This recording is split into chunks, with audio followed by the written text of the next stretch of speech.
तुम्ही कुठले कपडे घालताय किंवा काय करता आहात त्यापेक्षा तुमची नजर कशी आहे, तुमची दृष्टी कशी आहे, नुसतीच पुरुषाची नाही तर स्त्रीची पण. मी अनेक बायका अशा पाहिल्यात की साडी कुंकू नेसून सुद्धा त्या वेगळ्याच नजरेने बघतात. टिकली लावायची का नाही लावायची, कधी लावायची का नाहीच लावायची, या विषयावर प्रत्येक स्त्रीला स्वातंत्र्य असायला हवं. मला माहिती आहे की आजूबाजूला बरेचसे असे आहेत की जे माझ्या विचारधारेशी सहमत नाही आहेत. कुठल्याही एखाद्या डान्स ग्रुपमध्ये डान्स करताना मुलगा आपला मागे असला तर आईवडिलांना चालतो, पण त्याला मेन रोल मिळाला नाही तर मात्र प्रॉब्लेम असतो. सेल्फ डिफेन्स हा फक्त बाह्य रूपाने नाही, तो आतून पण सेल्फ डिफेन्स असतो अक्षरशः. आणि वेळ पडली तर लगावून ठेवण्याची ताकद सुद्धा हवी. असं म्हणतात की मग त्या अशा कपडे घालून आल्या म्हणून तो अत्याचार झाला, हे कितपत योग्य आहे? नमस्कार, मी विनोद सातव. आरपार मराठी या यूट्यूब चॅनलवर आपला जो खास शो आहे वुमन की बात, या वुमन की बातमध्ये तुमच्या सगळ्यांचं मनापासून स्वागत करतो. आज कोण वुमन असणार आहे? प्रत्येक भागात वेगवेगळ्या वुमनची गप्पा मारतो. आजची वुमन पण खास आहे. तिचं वर्णन करायचं म्हटलं तर कृष्णाची निळाई तिच्यामध्ये मला दिसते, आज दिसणारच आहे. आणि ती स्वतः अतिशय प्रतिभावान लेखिका आहे, दिग्दर्शिका आहे, अनेक कलाकृतींची निर्माती देखील आहे आणि अभिनयाबरोबरच एक विचारवंतही आहे. विचारवंत अशासाठी की समाजामध्ये जे काय चाललेलं आहे ते समाजभान घेऊन जपणारे काही कलावंत असतात. त्यात या आमच्या मैत्रिणीचा उल्लेख मला नक्की करावासा वाटेल. समाजात घडणाऱ्या गोष्टींवर, स्वतःला अस्वस्थ करणाऱ्या एखाद्या गोष्टींवर मुक्तपणे व्यक्त होता येणं, त्याच्या परिणामांचा विचार न करता व्यक्त होता येणाऱ्या काही कलाकारांमधल्या, निर्भीड कलाकारांमधल्या आणि भूमिका घेणाऱ्या कलावंतांमध्ये हिचं नाव घेतो मी. खूप उत्सुकता आपली ताणलेली आहे. कलाकारांबरोबर देखील ती एक अतिशय संवेदनशील आई पण आहे आणि निसर्गाच्या जवळ स्वतःचं एक चिंतन मनन करण्यासाठी म्हणून वेगवेगळ्या प्रदेशामध्ये एकटीच फिरणारी सोलो ट्रॅव्हलर पण आहे. मी आपल्या सगळ्यांसमोर आमंत्रित करतो सिनेसृष्टीतील एक प्रसिद्ध नाव राधिका देशपांडे. धन्यवाद, खूप खूप धन्यवाद. प्रचंड आनंद होतोय मला तुला असं पहिल्यांदा भेटताना, बोलताना. आणि आता मी आरपारवर आहे तर मला प्रचंड प्रचंड आनंद या करता होतोय की आत्ताच 1,00,000 फॉलोअर्स झालेले आहेत आणि त्यानंतर मी येते. आपण लखपती झालेलो आहोत. आणि आरपार वुमन की बात याबद्दल तू काही म्हणजे पाहिलेस आधी काही? हो, पाहिलेत. सुरुवातीला तर रील्स, प्रचंड धमाका करणारे रील्स, आणि त्यानंतर कोण आहे, काय आहे आरपार म्हणून मी आणखीन आरपार शिरून बघितलं की काय आहे. आणि खरोखरच 1 तास प्रत्येकाचा बघितला, 4-5 मैत्रिणींना बघितलं. आणि मला असं वाटतं की फार आरपार जाऊन तुम्ही इंटरव्ह्यूज घेता आणि अजिबात बोर होत नाही. पूर्ण वेळ मी बसून होते, मला वेळ कमी पडला. आणि तुम्हाला नक्की मी खात्री देतो, ग्वाही देतो, कारण आपण आता इंटरव्ह्यूला सुरुवात करतोय.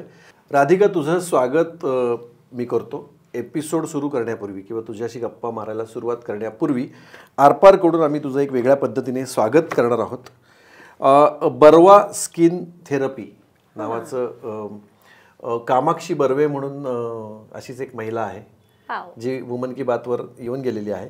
तर त्यांनी हे प्रॉडक्ट डिझाईन केलं आहे, आयुर्वेदावर आधारित आहे आणि गाईच्या तुपापासून बनवलेले ब्युटी प्रॉडक्ट्स आहेत. स्किन थेरपी, हेअर थेरपी असं सगळं ते आहे. तर या बर्वा स्किन थेरपीने तुझं आम्ही स्वागत करतो. वेलकम. नितळ कांतीसाठी वापरा बर्वा. आणि दुसरं पण होऊ शकतं, काल, आज आणि परवा वापरत राहा बर्वा. गमतीचा भाग.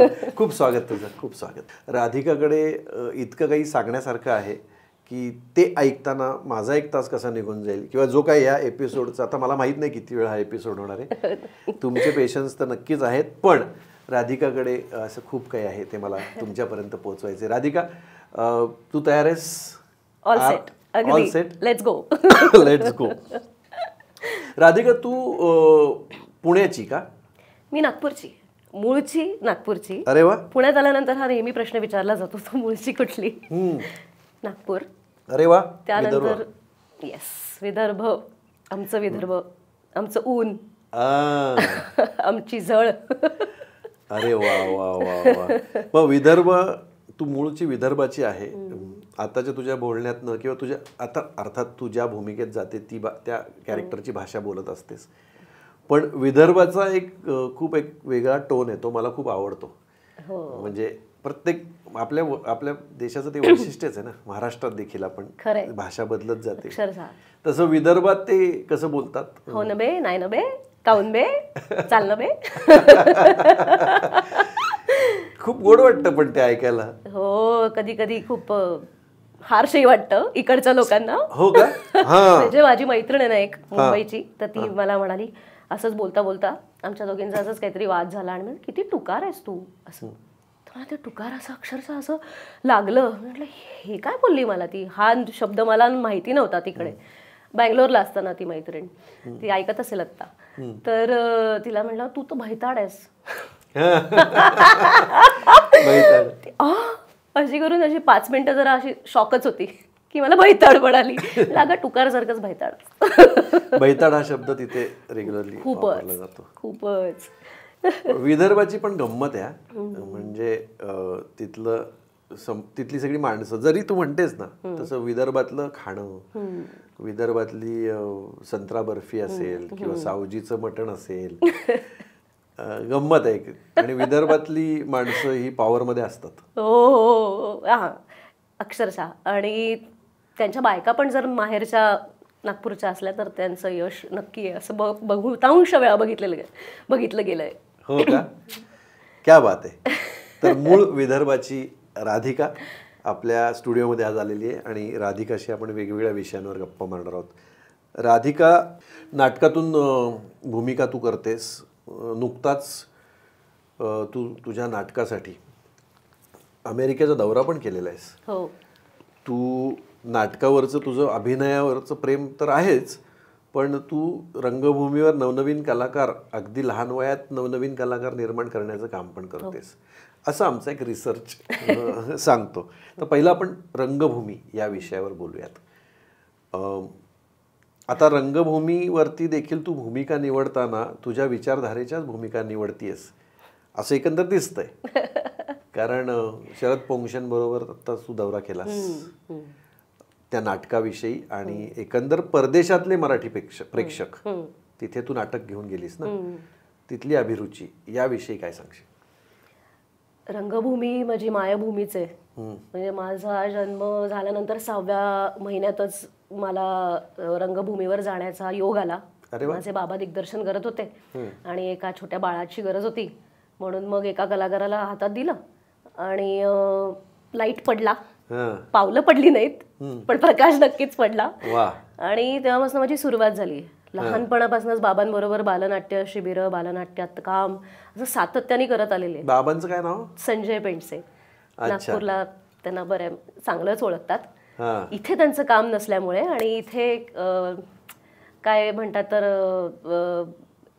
खूप जास्त कव्हरेज असतं आपण जे काम करतो त्याच्याबद्दल. पण नागपूरमध्ये अनेक लोक आहेत जे खूप काम करतात रंगभूमीसाठी. पण विदर्भात पण गाजावाजा होत नाही, आवाज होत नाही, करत नाहीत असा तो प्रकार आहे. जरा शांत आहे नागपूर आणि रिलॅक्स्ड आहे एकदम. तर त्यामुळे बाबांचं काम खूपच जास्त मोठं आहे. माझे बाबा खूप मोठे आहेत आणि त्यांचंच काम मी पुढे न्यायचं ठरवलंय, म्हणून बालरंगभूमीमध्ये मी काम करते. आता तू म्हणतोयस की मला माझ्या आवडीचं किंवा माझ्या विचारधारेला जोडून असं काम मिळतंय, तर ते नशिबानेच मिळतंय मला असं वाटतं. मला कधी कधी तर विलनचं काम करायला खूप आवडतं, खूप थ्रिलर्स आवडतात. पण नेहमीच गर्ल नेक्स्ट डोअर किंवा एक मैत्रीण अशीच कामं मला मिळालेली. But I think beggars have no choice. एक तर मला माहिती आहे की मी नागपुरातनं आलेले, मी खूप लांबून आलेले आणि इथे ऑलरेडी सेटअप आहे. इथले कलाकार आहेत खूप छान बोलणारे, शुद्ध स्पष्ट आणि वेगवेगळे काय म्हणतात हे पण आहेत, कंपू पण आहेत त्यांचे आणि त्यामुळे मला काम मिळेल की नाही इथपासून माझी सुरुवात होती. आणि मग काम मिळत गेली आणि कदाचित म्हणजे माहिती नाही, सो मला काही चॉईस नव्हता की मी हिरोईन बनेन किंवा लीड रोल प्रोटॅगनिस्ट बनेन. पण मला सिरियल्समध्ये पण अशीच कामं मिळाली ज्यामध्ये मैत्रिणीचा रोल वगैरे वगैरे. नाटकाबद्दल विचारशील तर नथुराम गोडसे हे नाटक आम्ही याला घेऊन गेलो अमेरिकेत आणि ऑस्ट्रेलियामध्ये. एकूण आम्ही 20 प्रयोग केले तिथे, ऑस्ट्रेलिया आणि अमेरिका धरून. तुफान प्रयोग झाले, सुपर्ब आवडले. आणि हो, सिंधू गोडसेचं काम करायला मिळालं. तर मी नागपूरची, तसं तू म्हणालास मला, तर नागपूरला प्रयोग फार कमी लागतात आणि लागतात तेव्हा नेमकं आपण कुठेतरी कॉलेजमध्ये असलो तर मग ते हुकलं की हुकलं. तसंच नथुराम गोडसे मला वाटतं 1-2दा आलं असेल आणि त्यावेळेला माझ्या आईवडिलांनी वगैरे बघितलं, 2दा जाऊन बघितलं, पण मी बघितलं नाही. मला काही विशेष तेव्हा वाटलं नाही की ठीक आहे ना, एक नाटक नाही बघितलं. माझं लग्न झाल्यानंतर नीरज या क्षेत्रातला नाही आहे. तो म्हणाला कुठली नाटकं. नीरज माझा नवरा. काय करतो तो? सॉफ्टवेअर इंजिनियर, म्हणजे प्रोग्राम मॅनेजर आहे केडन्स कंपनीमध्ये, सॉफ्टवेअर कंपनीमध्ये. त्याचं व्यवस्थित चाललेलं कुठे असतो? मुंबई? नाही, इथेच पुण्यात. पुण्याला असतो? हो हो, आम्ही एकत्र राहतो. आणि तो त्याचं ऑफिस आणि घर, एक बायको, एक कार, एक मुलगी, तो मॅनेज करतो. मी आपला तुझा त्या प्रश्नात उपप्रश्न विचारतो. मुलगी म्हणालीस तू, कितवीला आहे तुझी मुलगी? ती 16 वर्षांची, 12वीला आहे. 12वीला आहे तुझी मुलगी? बरं, कॉम्प्लिमेंट टू यू. वा, थँक्यू. छान छान छान. ओके. तर नथुराम गोडसे मला मिळालं का? तर माझा नवरा मला विचारत होता की तू कुठली नाटकं बघितलीस? त्यामध्ये म्हणजे तू नथुराम गोडसे बघितलंस का? मी म्हटलं नाही. तू नथुराम गोडसे बघितलं नाही? मी म्हटलं नाही का, काय झालं? म्हणजे शरद पोंक्षे अफलातून काम करतात आणि नटसम्राट जसं आहे तसं नथुराम गोडसे म्हटलं की शरद पोंक्षे हे सिनॉनिम आहे. आणि त्याचा वेगळाच पगडा माझ्या डोक्यावर होता आणि तू काम करायला म्हटलं मला कुठे घेणार आहेत आता, सोडते सगळंच. आणि अचानक एक 5-10 दिवसांनंतर एक मेसेज आला इंस्टाग्रामवर की तू काम छान करतेस, मी बघतो तुला सिरियलमध्ये असा, आणि खाली शरद पोंक्षे.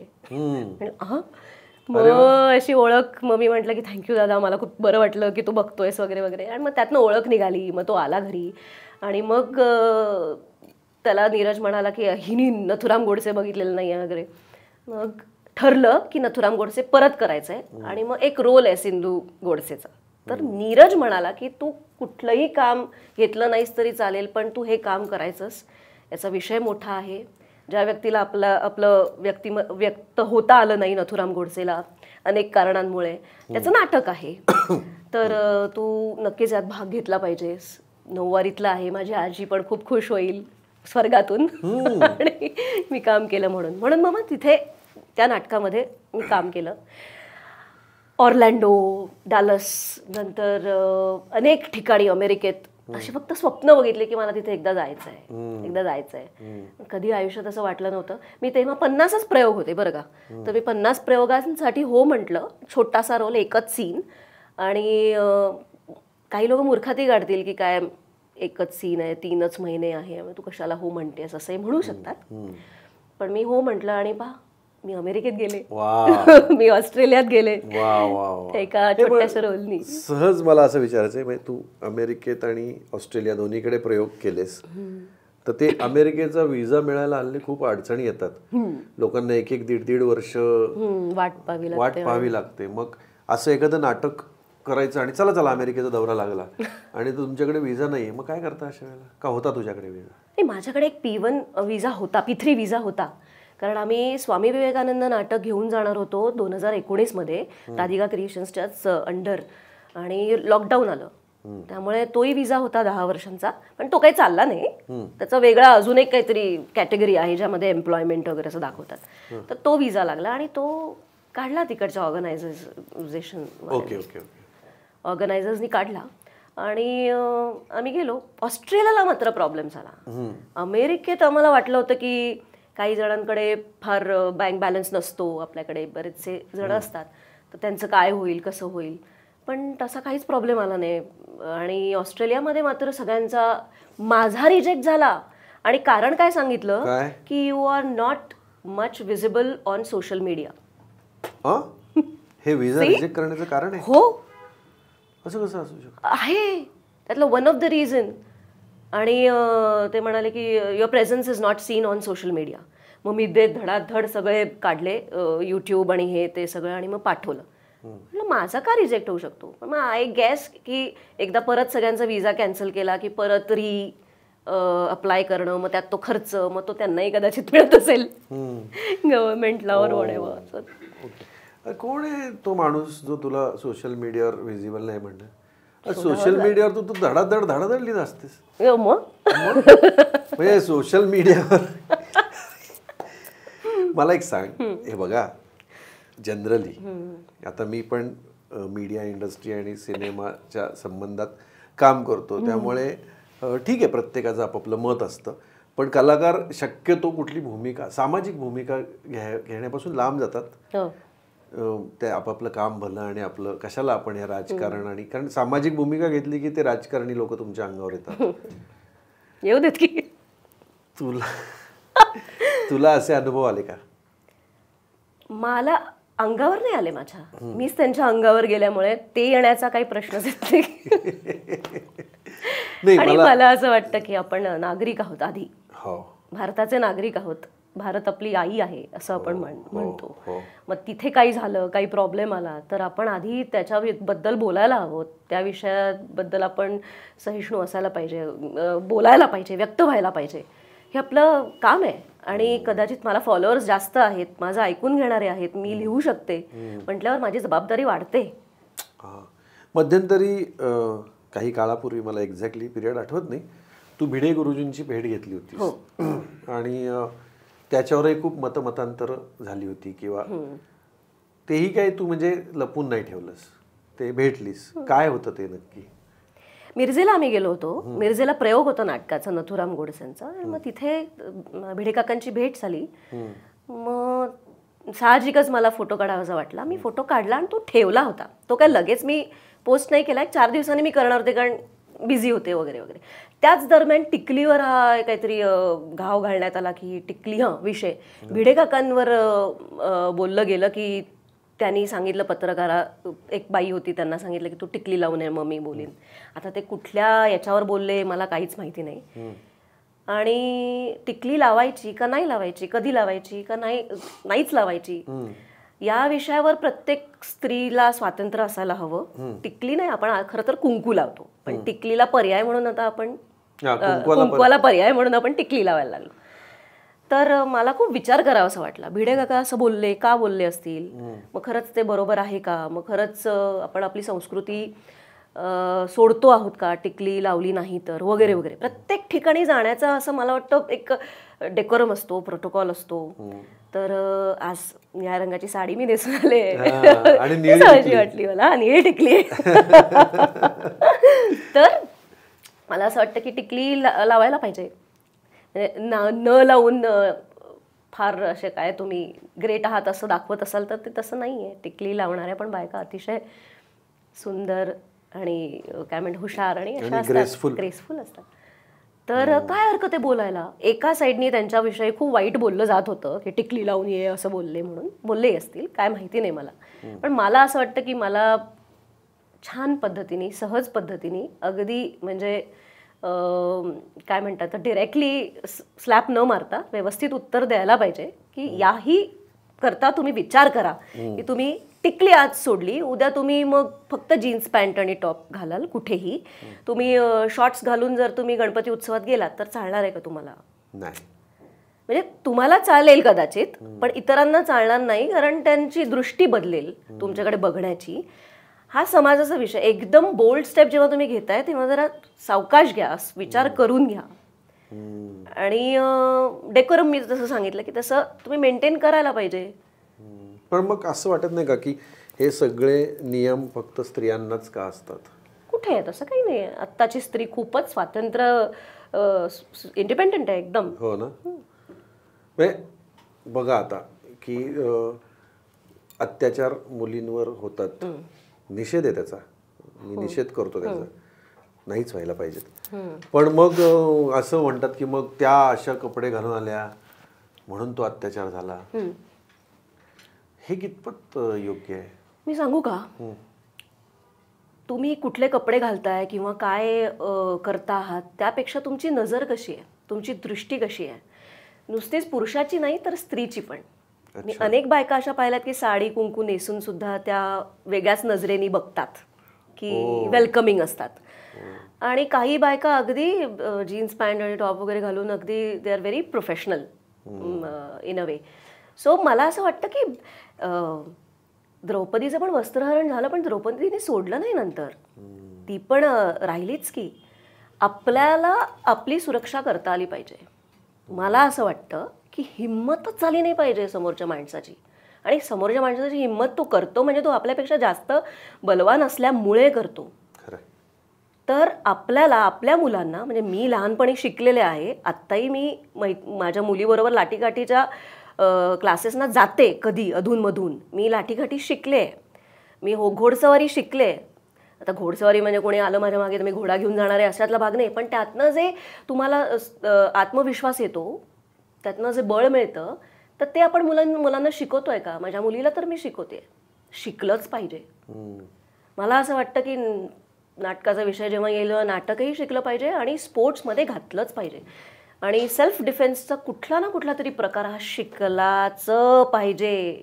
म्हणजे कोणी तुमच्याकडे वाईट नजरेने बघितलं तर तुम्ही त्याला वर नजर करून त्याच्याशी भिडलं पाहिजे. अशा तयार झाल्या पाहिजेत बायका. मग काही प्रॉब्लेम नाही येणार. मग मुलं घाबरतील. नजरेतून कळतं, पण नजरेतून कळतं.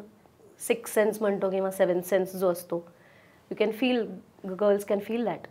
आणि अंतरा पण मला कालच म्हणत होती की ती आता त्या गणपती उत्सवासाठी जाते. अंतरा म्हणजे माझी मुलगी, ती आता गणपती उत्सवात क्राऊड मॅनेजमेंटसाठी जाते. तर तिथल्या एका मुलीनी, एका काकूनी म्हटलं तिला की क्राऊड मॅनेजमेंटसाठी तू आली आहेस म्हणे, पण तुला बघून तर क्राऊड आणखीन जमा होईल तुझ्या अवतीभोवती. म्हणजे तू छान दिसतेस बेसिकली. पुणे पुणे हो पुणे. सरळ नाही काही कौतुक करायचं. मग आम्ही पण शिकतोय, म्हणजे मी तर शिकले, ती पण शिकते. तर ती म्हणाली की एक कोणीतरी सोडायला येतो तिला, तर आई मला काही ते अनकम्फर्टेबल वाटतंय म्हणे मला. ती मला म्हणाली की मला तो चौकापर्यंत सोडतो, तर मला, मी म्हटलं मग तुझ्याशी नंतर काय बोलला तू, मग तू कुठल्या पद्धतीने बोलला, त्याचा आवाज नीट ऐकला का, मग विषय काय होते तुमचे ड्राईव्ह करताना. मग मी ते सगळं म्हटलं हां, मग कदाचित तुला असं वाटत असेल तर तू इग्नोर करू नकोस, तू उद्या बघ काय करायचं, आणि तुला काही करू शकत नाही म्हटलं अंतरा, तू लक्षात ठेव. वा वा वा. म्हणजे सेल्फ डिफेन्स हा फक्त बाह्य रूपाने नाही, तो आतून पण सेल्फ डिफेन्स असतो. अक्षरशः घरात संवाद हवा, अक्षरशः संवाद हवा. आणि वेळ पडली तर लगावून ठेवण्याची ताकद सुद्धा हवी, जे की मी दिले आहेत 2-3 ठेवून माझ्या आयुष्यात. एकदा ट्रेनमध्ये, एकदा बसमध्ये. काय बोलते मग मी डेंजर आहे. काय काय झालं होतं म्हणजे आपले सहज म्हणजे बसमध्ये चढताना समोरच्या बाईला एका माणसाने चिमटा काढला पोटाला. आणि मी दिली त्याला रपाटकन ठेवून. म्हटलं क्या कर रहे हो, म्हटलं ये. नाही नाही दीदी सॉरी दीदी. रोना मत अभी चल निकलने, म्हटलं उतर. त्या बाईंना खूप छान वाटलं. अरे प्रचंड. तिचा माणूस पुरुष जो होता ना तो असा घाबरला होता. दीदी रहने दो रहने दो. म्हटलं क्या रहने दो. आणि एकदा तर मी 16 वर्षांचीच होते आणि वरच्या याच्यावर बसले होते, बर्थवर झोपले होते, आणि त्यांनी अतिप्रसंग करण्याचा प्रयत्न केला. म्हणजे तो खालच्या बर्थवर होता आणि ते कुठल्या तरी राज्यातनं, ज्या राज्यातनं खूप लोक येतात त्या राज्यातला तो होता. सुरुवातीपासून 6th सेन्स जो आपण म्हणतो ना, तर तो मला जाणवत होता. पण मी एकटी होते. माझ्याबरोबर माझा 3 वर्षांनी लहान माझा भाऊ कल्याण होता आणि त्याच्यापेक्षा लहान माझी छोटी बहीण होती. आम्ही तिघंच ट्रॅव्हल करत होतो आणि मी 16 वर्षांची होते. आणि माझ्या बाबांनी मला 14व्या वर्षापासून एकटीला पाठवलं. आझादी 50 आणि चौरंगचे प्रयोग जे व्हायचे तर त्यामध्ये मी काम करत होते नृत्यांगना म्हणून. तर तेव्हा मी या दोघांना घेऊन अहमदाबादला चालले होते आणि रिटर्नला येताना त्यांनी सहज कुठेतरी असं स्पर्श करायचा प्रयत्न केला. तर एकदा मला वाटलं मी झोपेत आहे, 2दा मला लक्षात आलं की काहीतरी विचित्र होत आहे, 3ऱ्यांदा मी त्याचा हातच पकडला, उतरले आणि त्या बोगीतनं रात्री 2:30-3 वाजता तमाशा केला. त्याला नाही तेव्हा मी झापड नाही मारली. मी म्हटलं की काहीतरी यांनी केलंय म्हणून. म्हणजे सो जाव म्हणून तिथे एक म्हातारा माणूस होता, वरती एक कपल होतं आणि मला रात्रभर झोप आली नाही. तो मुलगा तिथेच होता, त्याचा मित्रही होता.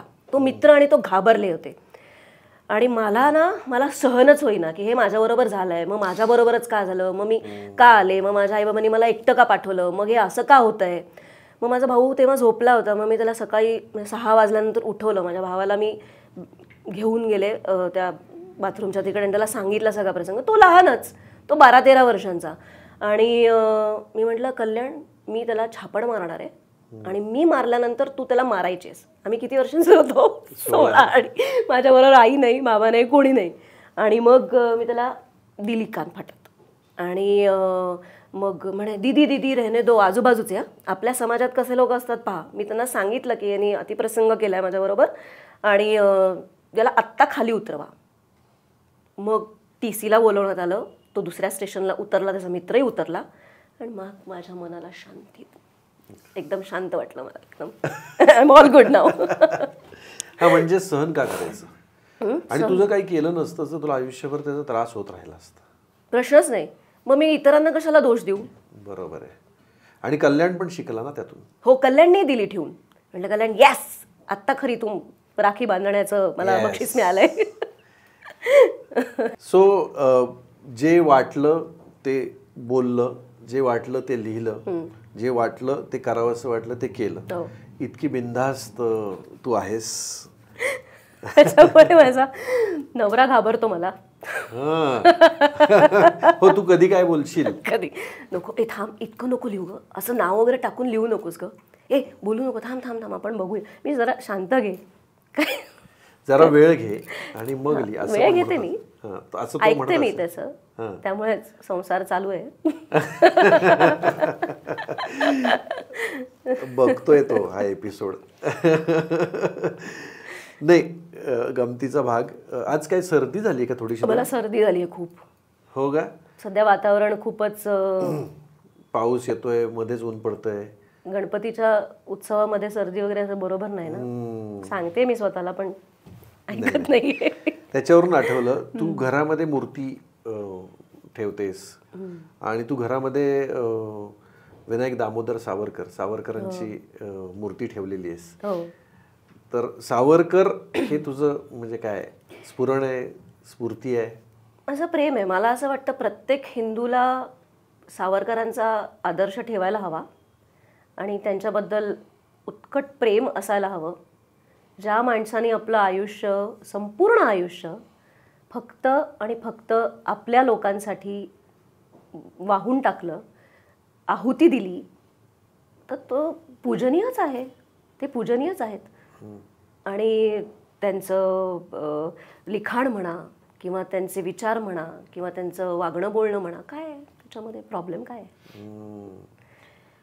पण तुझं सावरकर प्रेम एक कलाकार म्हणून हे ज्या वेळेला सार्वजनिक होतं त्यावेळेला तो विचार न मानणारेही लोक असतात. ते जेव्हा सावरकरांवर टीका करतात त्याचा तुला त्रास होतो? छे, त्यांना अजून समजायचं बाकी आहे. त्यांना थोड्या दिवसांनी समजेल, कळेल. आता UK मध्ये काहीतरी होतंय, मग US मध्ये पण काहीतरी चाललंय आणि बांगलादेशमध्ये पण सुरू आहे. आपला टर्न यायचा आहे, त्यामुळे त्यांना कळणं बाकी आहे. काही लोकांना फार उशिरा कळतं. तर मला कळलेलं आहे आणि मला मूर्खातही काढू शकतात, पण प्रत्येक हुशार किंवा चांगल्या माणसाला मूर्खात काढण्याची आपल्याकडे सवयच आहे. मला अजिबात भीती वाटत नाही. मला इनफॅक्ट वाटतं की जे बाजूच घेत नाहीत, मला त्यांचं फार वाईट वाटतं. ना घरके ना घाटके, ना इकडचे ना तिकडचे. घ्या की कोणाची तरी बाजू, काय फरक पडतो. पण नाही, ते जमता नहीं. वो बैलेंस मेंटेन करना पड़ता है. कोई भी किसी ने भी कुछ काम दिया, कुछ हो गया तो लेने को मांगता है ना. सॉरी, मला एकदम ना कधी कधी मी हिंदी बोलते कारण नागपूरची असतात.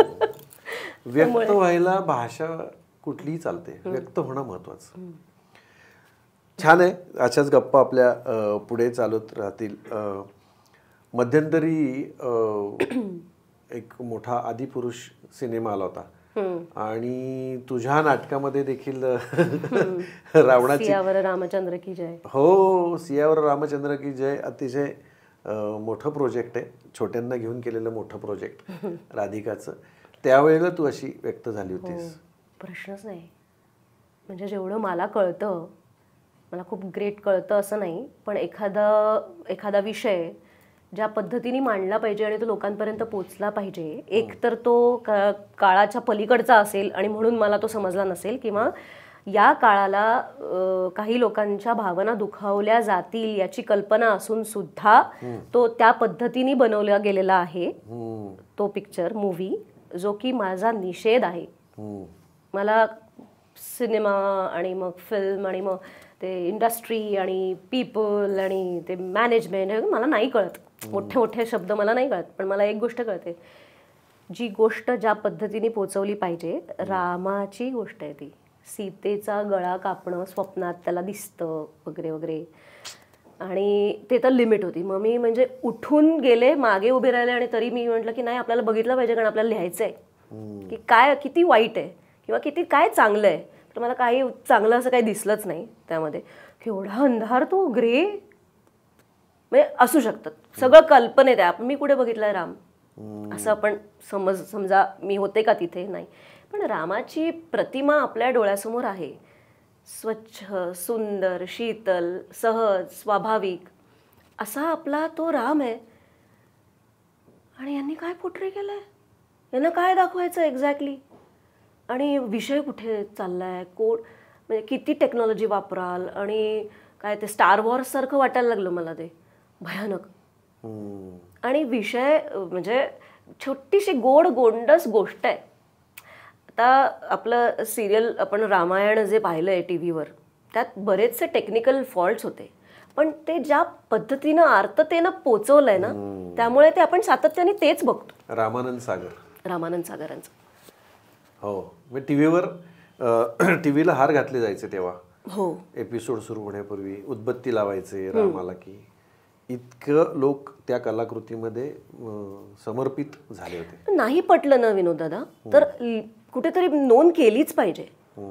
जर इतकं वाईट असेल तरी आपण बोलत नाही, आणि चांगलं असेल तरी सुद्धा त्यांना आवडलं नाही, त्यांच्या त्या याच्यामध्ये कन्सेप्टमध्ये बसलं नाही, की सगळं बरोबर ट्विटरवर ट्वीट्स करायला लागतात, कुठेतरी टाकायला लागतात की रफालचं असं रफालचं तसं. बांगलादेशमध्ये झालं, कोण बोललं, काय फारसे मला बोललेलं दिसलं नाही.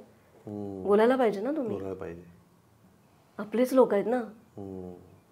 आणि काही असं तुम्हाला त्रास न देणारे आहेत, सहिष्णू आहेत, सगळ्यांचा विचार करणारे आहेत, सगळ्यांना सामावून घेणारे आहेत. आपल्यासारखे तर लिबरल लोक नाही आहे भारत. हो. मग ते जे बोलत नाहीत ना, मग माझ्यासारखे तुरळक 4, 5, 10 लोक आहेत, मग माझे फॉलोअर्सही कदाचित कमी होतील, मला फरक पडत नाही. आणि मी पाहिलेलं आहे ते. जर मी काही लिहायला गेले सरकारबद्दल, जे चांगलं चाललंय त्याच्याबद्दल, रस्ते चांगले आहेत, समृद्धी मार्ग झालाय वगैरे वगैरे, तर मग लगेचच दुसरं काहीतरी त्याच्यावर टाकतील, तिसरं काहीतरी टाकतील. मी काही कमेंट्स वाचते आणि काही इग्नोर करते. सो तुम्ही टाकत राहा, मी इग्नोर करीन. अरे बापरे. राधिका, तू फारच फ्रंट फूटवर येऊन खेळतेस, पण ठीक आहे, तुझा तो स्वभाव आहे, तुझं ते व्यक्त होणं आहे, आणि मी त्याचा आदर करतो. मध्यंतरी आमच्या या आपल्याच आरपारच्या वुमन की बातमध्ये मंगळसूत्र या विषयावर खूप गदारोळ माजला होता. म्हणजे खूप लोकांनी त्याच्यावर टोकाची मतं व्यक्त केली होती. महिलांनी मंगळसूत्र घालायचे की नाही, त्याच्यावर देखील तुझी कमेंट आली होती, आणि त्या तुझ्या कमेंटवर खूप लोकांनी मोठी एक ट्रेन केली होती. पॉझिटिव्ह होतं पण ते. येस. मंगळसूत्र एक प्रिटी गोष्ट. हा, ज्वेलरी. हा आहेच, प्रिटी ज्वेलरी आहेच. तुझं म्हणणं होतं की मंगळसूत्राला एक भावना आहे, सौभाग्याचं लेणं आहे. प्रश्नच नाही. It's very emotional for me. Mangalsutra बाईचं ओढून नेणारे, किंवा तिला देऊन टाकावं लागलं, किंवा तिचा नवराच असा तो नवरा असतो तुमचा, त्याचा अंश असतो, सतत तो तुम्हाला डोकावतो तुमच्यामध्ये आणि त्या नवऱ्यानेच घातलेलं असतं तुमच्या. आणि सगळ्यांच्या समोर अग्नीच्या साक्षीनं आपण ते मंगळसूत्र घालतो. याचाच अर्थ असा की आपल्या आईवडिलांचं आपण सगळं सोडून आता आपण देशपांडे होणार पेंडसेचे. हे तुम्हाला हे आधी स्वतःला पटायला पाहिजे आणि स्वीकारलं पाहिजे. आणि चांगलं ते सुद्धा सोडलंय मी तुझ्याकरता, जेणेकरून आणखीन चांगलं आपण करता आलं पाहिजे. मंगळसूत्र हे फक्त प्रिटी ज्वेलरी, आपण सहज बोलून जातो, सहज तर मी पण बोलू शकते, पण ते घालताना सुद्धा त्याची ठेवण्याची जागा पण वेगळी असते वगैरे वगैरे. तर मला असं वाटतं की जेव्हा घर आम्हाला घ्यायचं होतं तेव्हा सगळं सोनं मी विकलं, पण मंगळसूत्र नाही विकू शकले. नाही विकू शकत तुम्ही. भावना आहेत त्याच्यामध्ये, भावना आहेत. आणि ते घालायचं की नाही घालायचं, कधी घालायचं ते मी माझं ठरवीन. याचं कारण असं की आजूबाजूचे लोकही असे आहेत की ते ओढून नेलं तर काय. आणि असंही मी पाहिलेलं आहे, जेव्हा मी अगदी सुरुवातीला विनोददादा ऑडिशन्सला यायचे ना, तेव्हा माझी मुलगी होती माझ्याबरोबर, मी मुलीला घेऊन ऑडिशन्स दिलेले आहेत 2-3. तर ते दिसत तर नाही ही या वयातली, हिला मुलगी आहे वगैरे असं बघायचे. आणि मग मंगळसूत्र घालून जायचं छोटंवालं. तर आपकी तो शादी हुई आहे ना, तुझं लग्न झालं आहे ना, मग आता का तू ऑडिशन्स देते. नाही मंगळसूत्र घातलं होतं तिने. नाही ती कॉलेजच्या जमान्यातली आपल्याला दाखवता येणार नाही, कॉलेजच्या वयातली. होणार असून मी आघरचीमध्ये मी कॉलेज संपवून जस्ट जॉब लागलेली मुलगी दाखवले, पण तेव्हा मी 33 वर्षांची होते आणि तेव्हा वय होतं ते 23 वर्षांचं. 10 वर्ष कमी. अर्थात मला त्याला ऑडिशन द्यावी नाही लागली, कारण मी एक अजून काम केलं होतं, तिथनं मला काम एका कामातनं दुसरं काम मला नेहमीच मिळत आलं. त्याच्यानंतर मग मला फारशा ऑडिशन्स अशा द्याव्या नाही लागल्या अर्थात. तर तेव्हा तशा ऑडिशन्स मी दिल्या आहेत 23, 24, 25, 26 वर्षांच्या असताना. मुलगी पाहिजे तशी.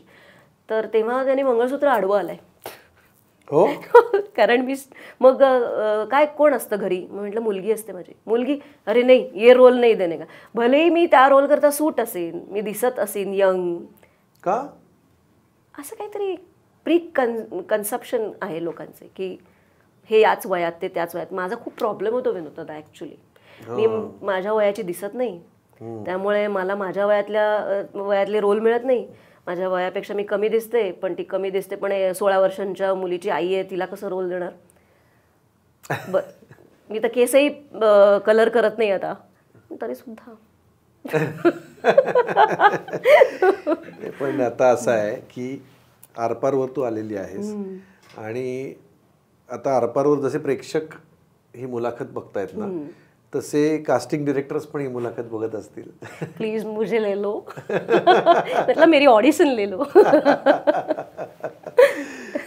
अशीच असतेस का तू घरी पण? हो अशीच.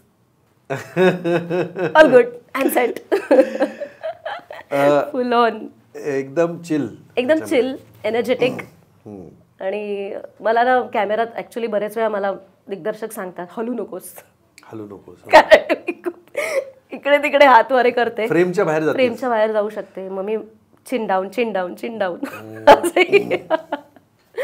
मला सांगावं लागतं. ओके. सो जरी तू हे सगळं इतकं छान तुझं असं चिल जरी दिसतीयस तू, तरी मला असं वाटतं की एका आघाडीच्या मराठी वृत्तपत्रामध्ये सकाळमध्ये मला असं वाटतं की तू एक वर्षभर कॉलम लिहिला होतास. 52 लेख. येस, 52 तू लेख लिहिले होतेस. आणि वृत्तपत्राची दर आठवड्याची एक डेडलाईन असते, तुम्हाला ती लिहावं लागतं.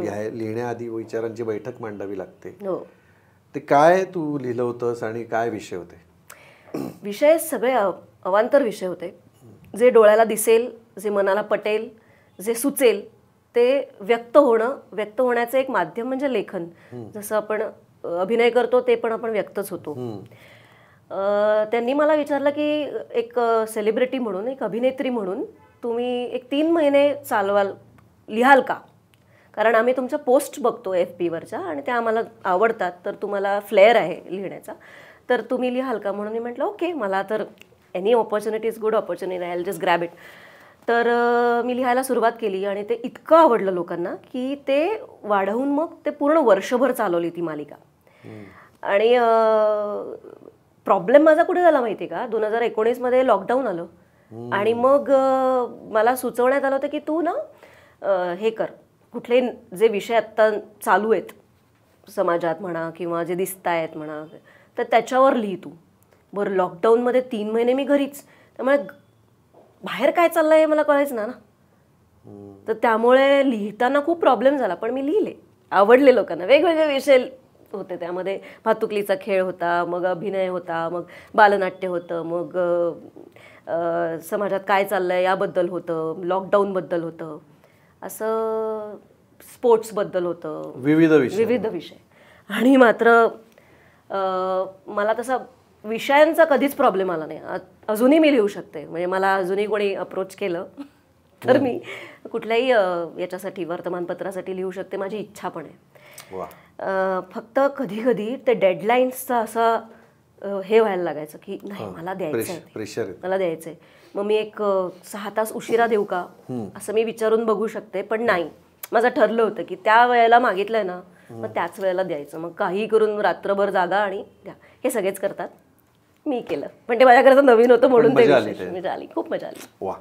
सो लेखन म्हणजे खरं लेखन करायला आधी तुला संपूर्ण कॉन्सन्ट्रेट करावं लागतं. कुठलीही कला, गायकांनाही करावं लागतं, संगीतकारांनाही, सगळ्यांनाच करावं लागतं.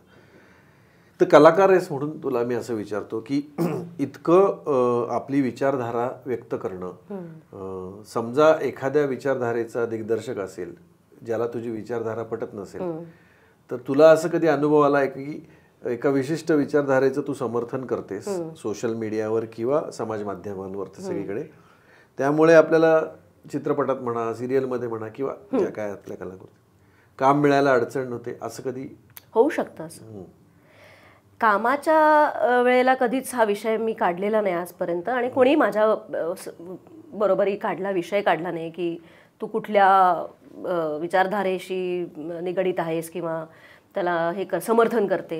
हे कामात, फक्त कामाच्या वेळेला काम संपल्यानंतर मग तुम्ही बोलू शकता की हे बरोबर नाही, ते बरोबर नाही. त्यामुळे काम करताना मला कधीच जाणवलं नाही. मला माहिती आहे की आजूबाजूला बरेचसे असे आहेत की जे माझ्या विचारधारेशी सहमत नाही आहेत, पण तरीसुद्धा आमच्या मैत्रीत किंवा आमच्या कामात कधीच अडचण आली नाही. पण मी इतकं थेट, इतकं सरळ, इतकं पोचवते, आरपार पोचवते काइंड ऑफ. तर मला असं वाटतं की होतो प्रॉब्लेम, मैत्री कमी होते किंवा मग काम मिळण्यासाठी प्रॉब्लेम येऊ पण शकतो. कारण बरेचसे माझ्या विचारधारेला सहमत नसू शकतात किंवा त्यांना याचा त्रासही होतो की मी लिहिते, मी बोलते ना, मग तर मग ते इतकं ओपन नसावं ग, असंही मला म्हणणारे खूप आहेत की इतकं तू का लिहितेस, मग ते आपल्याला रोल मिळत नाहीत, मग बॉलिवूड हॉलिवूड तुझ्याकरता बंदच होईल, असं होऊ शकतं. पण कारण वेस्टेड इंटरेस्ट असतात त्यांचे, ते काम करतायत, त्यांच्याबरोबर त्यांना पैसे देणारे वेगळेच आहेत, देणारे पैसे वेगळे लोक आहेत, आणि आपण कौतुक कोणा दुसऱ्याबद्दल केलं तर कोणाला आवडेल. मग ते करायचंच नाही, मग त्या चौकटीतच राहायचं, मग बोलायचंच नाही, मग आपलं कोशातच राहायचं. मग मी घरी वेगळी आहे, मी बाहेर वेगळी आहे. का? घरी जशी आहे तशीच बाहेर राहा की. म्हणजे तू राहू शकतेस. म्हणजे मी स्वतःला म्हणतेय, सांगतेय की फार टोकाची भूमिका किंवा असं मी लिहिते, मी बोलत नाही. कारण बोलून उगाच वाद व्हायचा, तुम्हाला समजायचं नाही, तुम्हाला कळायचं नाही मला काय म्हणायचंय कदाचित, आणि उगाच वाया पण जायचा. पण तुम्ही विचार करा, त्यांना विचार करायला आपण लिहून वेळ जातो ना त्यांचाच वाचताना. त्यामुळे असं होऊ शकतं की काम कमी मिळेल वगैरे वगैरे. पण मला त्याचा अजिबात फरक पडत नाही. याचं कारण असं की माझं काम कधीच थांबलं नाही, सतत चालूच राहिलंय. आणखीन एक त्याची बाजू अशी की माझं बालनाट्य जे मी स्वतःला वाहून घेतलेलं आहे, माझं second passion, in fact it is the first one, but the reason is की जर तुम्हाला बालनाट्य लोकांपर्यंत पोचवायचं असेल तर आजही मला असं वाटतं की मला स्वतःला पोचवावं लागेल लोकांपर्यंत. कारण त्याला ते ग्लॅमर नाही आहे, त्याला ते हवं असलेलं स्थान नाही आहे, त्याला मान नाही आहे, त्याला सन्मान तर अजिबातच नाही. मला तर अनेक लोक म्हणतात, मागे म्हणतात, मला तोंडावरही म्हटलेलं आहे एकाने, इथं बालनाट्य करते ना, इथं बालिश आहे, हे तर काय ते असंच धांगडधिंग आहे ना, बालनाट्य करतेस ना तू, हो तुला बालनाट्यासाठी हे हवंय, डेट तू देत नाहीयेस, मला काय तूच आहेस ना दिग्दर्शक, दे की आम्हाला डेट, कर कधीतरी रिहर्सल. मी म्हटलं माझी मुलं खोळंबतील, आईवडिलांना मी काय उत्तर देऊ, माझे डेट्स ठरलेले आहेत, शनिवार रविवार माझी प्रॅक्टिस असतेच, त्यामुळे मी ते 1 2 3 4 वेळा, आई कुठे काय करते मध्ये 50 एपिसोड्स पैकी 25 एपिसोड्स हे शनिवार रविवारीच झालेले आहेत, and I have adjusted all the time. मग नंतर मग ते जरा मुश्किल व्हायला लागलं मला, आणि मी तर छोटी कलाकार आहे ना, त्यामुळे माझं कोण ॲडजस्ट करेल, तसंही करत नाहीत, आणि मला मान्य आहे. पण मी सुरुवातीलाच सांगितलं होतं की माझं शनिवार रविवारी क्लासेस असतं, rest of the time I am all there, पूर्ण वेळ मी आहे. बरं माझे डेट्स पण मग मैत्रिणीचा रोल असतो किंवा, तर ते पटापट काम होतं, 5-6 दिवसात महिन्याभराचं शूटही होतं, मग मी रिकामी. मग परत शनिवार रविवार तुम्ही घेणार म्हटल्यावर माझी मुलं, माझं कमिटमेंट, मी त्यांच्याकडनं पैसे घेतलेत, आईवडिलांना उत्तर देण्याला मी बांधील आहे, आणि इतकं सोपं काम नाही आहे. मी नसले तर ते काम थांबतं तिथे, कारण लहान मुलांकडनं नाटक करवून घेणं, त्यांना समजावून सांगणं, त्यांच्या कलेनं घेणं, त्यांचे विषय त्यांच्या तोंडून मांडणं, ही त्यांना गंमत वाटते. आजचा कलाकार जर सुजाण असेल, त्याला सगळं येत असेल, माहिती पाहिजे असेल, पुढचा कलाकार, उद्याचा कलाकार, तर आत्ता त्याची गोडी लावणं नितांत गरजेचं आहे. नाहीतर बालगंधर्व एकच बालगंधर्व राहील, ते आता कदाचित मोडतायत की काय असं सांगितलं गेलं की रेनोव्हेशन होतंय अँड ऑल दॅट. विनोद दादा, माझे डोळे उघडले माहिती आहे का, मी US आणि ऑस्ट्रेलियाचा टूर केल्यानंतर. तिथे बालनाट्याला एवढं महत्त्व आहे, टॅक्स कन्सेशन मिळतं, तुम्हाला वेगळे मानसन्मान मिळतात, तुमच्या ऑफिसच्या कामातून तुम्हाला सुट्ट्या मिळतात, कारण तुम्ही समाजाला देता काहीतरी, कल्चरल इव्हेंट करताय तुम्ही, आणि ते मुलांबरोबर म्हटल्यावर. आणि आत्ताची जर आपण पिढी घडवली नाही, आत्ता जर आपण भाषेची, विषयांची, विचारांची, नाट्यकलेची, रंगभूमीची गोडी आत्ता लावली नाही, तर उद्याचा मराठी कलाकार, प्रेक्षक, कलाकारही आणि प्रेक्षक तयार होणार नाही. बालनाट्य शिबिरं तू घेतेस किंवा बालनाट्य तुझ्या मुलांना घेऊन तू केलंयस आणि त्याचे पण प्रयोग करतेस. ह्या बालनाट्याविषयीच मला बोलायचं की आता कार्टून्स, यूट्यूब आणि गेम्स, मोबाईल ह्याच्या ताब्यात गेलेली एक लहान मुलांची पिढी आहे. त्यांना तू त्यांच्यापासून दूर करून रंगभूमीवर आणतेस. तुझे वेगवेगळे अनुभव अर्थात असतीलच. तर बालरंगभूमीवर काम करणारा किंवा नाटकाच्या वर्कशॉपमध्ये येणाऱ्या मुलांमध्ये तुला काय बदल झालेले दिसतात? अरे प्रचंड प्रचंड. एकतर सुरुवातीला म्हणजे आधीपासूनच नाट्यकलेला एकतर ती कठीण कला आहे, कारण त्याच्यामध्ये नृत्य, नाट्य, खेळ, म्हणजे टाईम मॅनेजमेंट, संगीत, ह्या सगळ्या गोष्टी आल्या, त्यामुळे त्याचं ज्ञान आलं, त्याची समज आली. त्यामुळे नाटक करणं हे मुळातच कठीण आहे. त्यात लहान मुलांनी करणं आणि त्यांच्याकडनं करवून घेणं आणि त्यांचा विषय मांडून तेवढा पेशन्स ठेवून करून घेणं हे कठीण आहे. म्हणून मुलांना पाठवत नाहीत. एक, आता कुठल्याही एखाद्या डान्स ग्रुपमध्ये डान्स करताना मुलगा आपला मागे असला तर आईवडिलांना चालतो, पण त्याला मेन रोल मिळाला नाही तर मात्र प्रॉब्लेम असतो. असं मला बोलत नाहीत ते डायरेक्टली, कारण माझे उत्तरं तयार असतात, त्यांना माहिती आहे आता. पण हे मला माहिती आहे की त्यांना मेन रोलच करायला हवा आहे मुलांनी. पण मुलं प्रचंड त्यांना आवडतं नाटकात काम करायला, आणि माझ्याकडे एकदा आला की तो 4दा येतोच मुलगा, म्हणजे त्याला किती आवडत असेल. आणि हा अभ्यास करत नाही नाटक केल्यानंतर, असं जर कधी कंप्लेंट आली तर मी त्याला त्याचं महत्त्वही समजावून सांगते की आपल्याला कशी रिहर्सल करावी लागते आणि मग आपण नाटक करतो. मग तू अभ्यास केला नाहीस तर मग तू परीक्षेत पास कसा होशील वगैरे वगैरे. त्याला इतकं आवडतं. एक तर कुठला तरी एक विषय असतो जो आपल्याला लोकांपर्यंत पोचवायचा आहे बरं का, मग त्याकरता तो आपली सगळी शक्ती एकवटून काम करतो. सगळ्या मुलांबरोबर काम करायला मिळतं, म्हणजे वयाच्या 5 वर्षापासून तर 15व्या वर्षाच्या मुलाला सुद्धा 5 वर्षाच्या मुलाबरोबर काम करायचं असतं. त्याही पलीकडे जाऊन काही आणखीन वयोगट असतात, त्यांच्याबरोबर काम करायचं असतं. असं शाळेत नाही होत, आणि ते शिस्तीत करायचं बरं का. नाटक म्हणजे खेळ नाही, नाटक म्हणजे नाटक. त्यामध्ये सगळे रंग आले, नाटक आलं, विचार आले, भावना आल्या, भावभावना आल्या, आणि ह्या सगळ्या गोष्टी इतक्या आवश्यक झाल्या आहेत आत्ता सध्या. याचं कारण असं की एककल्ली जीवन झालंय. इवन अमेरिकेत आणि ऑस्ट्रेलियामध्ये पण मला ते जाणवलं तिथल्या मुलांबरोबर काम करताना, की त्यांना व्यक्तच होता येत नाही आहे. असं नको करू, असं बस, हे बोलू नकोस, सिट डाऊन, बी केअरफुल, हे खाऊ नकोस, याने तुला ॲलर्जी होते, ते करू नकोस, दुसऱ्याच्या डब्यातलं खायचं नाही बरं का, कारण काय असेल आपल्याला माहिती नाही. असे सगळे पण प्रकार असतात. इथे तुम्ही बिनधास्त वागा, तुम्हाला हवं ते करा. मला तुम्ही रॅडी म्हणायचं, राधिका म्हणायचं नाही, मॅम म्हणायचं नाही, टीचर म्हणायचं नाही, काकू म्हणायचं नाही, आत्या म्हणायचं नाही, मावशी म्हणायचं, काही नाही. मी फक्त रॅडी आहे तुमची, आणि तुझी रॅडी आहे, तुमची रॅडी आहे, तू म्हणायचं. याचं कारण असं ती ट्रिक आहे. याचा अर्थ तू म्हणजे मॅम वगैरे म्हणायला का नाही लावत, थोडा आदर सन्मान वगैरे असायला पाहिजे. तो आहेच मुलांना, तो काही शिकवावा नाही लागत. जर तुम्ही प्रेमाने त्यांच्याशी वागलात आणि खरं वागलात तर ते तुम्हाला आदर देणारच, सन्मान देणारच. आणि मग त्यांची मैत्री होणं फार आवश्यक आहे, जी मी आधी करते. मैत्री झाल्यानंतर तो व्यक्त व्हायला लागतो. तुमचे सिक्रेट सांगा, तुम्हाला खूप आनंद कधी झालाय, तुम्हाला खूप दुःख कधी झालंय, त्याची सगळे प्रोसेस आहे ती बालनाट्य शिकवण्याची आणि सगळं घडवून आणण्याची. मग तो सांगतो की मला ना माझ्या होम नॅनीनी मारलं आणि माझी चूक नव्हती, माझ्या भावाची चूक होती, तेव्हा मला खूप वाईट वाटलं. असे छोटे छोटे बारीक बारीक घरचे पण प्रॉब्लेम्स ते आम्हाला सांगतात.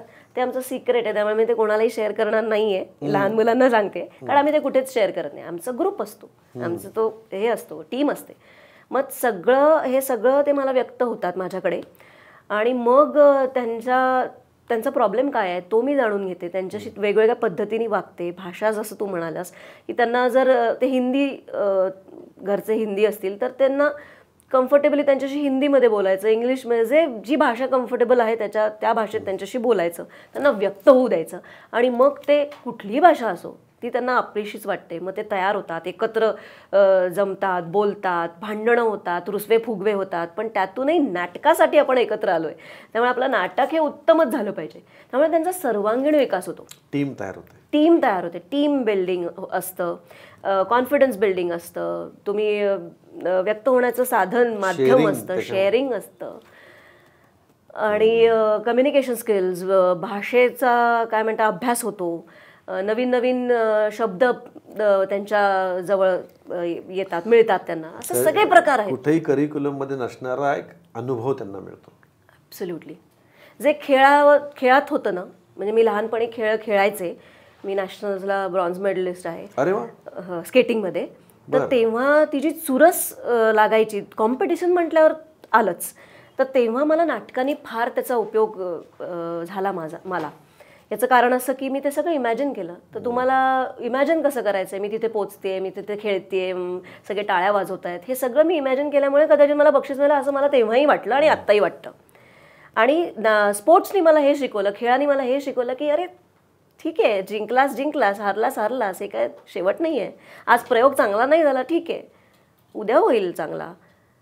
पण वेळ महत्त्वाची आहे. खेळात कशी वेळ महत्त्वाची असते, तशी नाटकात पण वेळ महत्त्वाची आहे. टाईम मॅनेजमेंट, हे सगळ्या गोष्टी अत्यंत गरजेच्या आहेत मुलांना शिकवणं. उद्या ते भावी कलाकार होतील का नाही होतील आपल्याला माहिती नाही. पण तुम्ही जेव्हा नाटक शिकवतो, जेव्हा नृत्य शिकवता, संगीत शिकवता, प्रत्येकजण मोठे कलाकार त्यामध्ये होतात का? नाही. पण नाटकातनं शिकलेलं, आज तुला मी विचारते एक प्रश्न की तू बालपणी जेव्हा तू शाळेत जायचास तेव्हा कुठला प्रसंग तुला आठवतो? तू जेव्हा शाळेत होतास तेव्हा असा कुठला प्रसंग आहे जो तुला आठवतो आणि आनंद मिळतो त्यातून? हो, स्नेहसंमेलन. टाळ्या वाजवतात, शाळेचा युनिफॉर्म न घालता शाळेत वेगळ्या युनिफॉर्म मध्ये जायचं, वेगळ्या कपड्यांमध्ये जायचं. Correct, absolutely. तर त्यामुळे त्यातनं खूप शिकतात मुलं. नुसतंच इतिहास, भूगोल, गणित, विज्ञान हेच शिकवून मुलं मोठी नाही होत. सर्वांगीण विकास मुलांचा व्हायला मदत होते. हो. आणि समाजात राहणं म्हणजे काय, एकमेकांशी जुळवून घेणं म्हणजे काय, अशी तुझ्या मुलांमध्ये फरक झालेला जाणवला तुला? अरे मुलं आई वडील रडतात माझ्याकडे येऊन की इतका बदल झालेला मला दिसलाय. अबोल असतो तो बोलका होतो, जो खूपच व्हायलेंट आणि वॅगाबाउंड असतो तो शांत होतो. हे मी डोळ्यांनी पाहते आहे आणि यावरच माझा अभ्यास पण सुरू आहे. पाहते मी, मला दिसतात. आणि त्यामुळे मला असं वाटतं की पुण्याचं काम आहे, 2 रुपये आपल्याला कमी मिळाले तरी चालतील, पण हे काम मी कधीही आयुष्यात सोडणार नाही आणि हे मोठंच करणार आहे.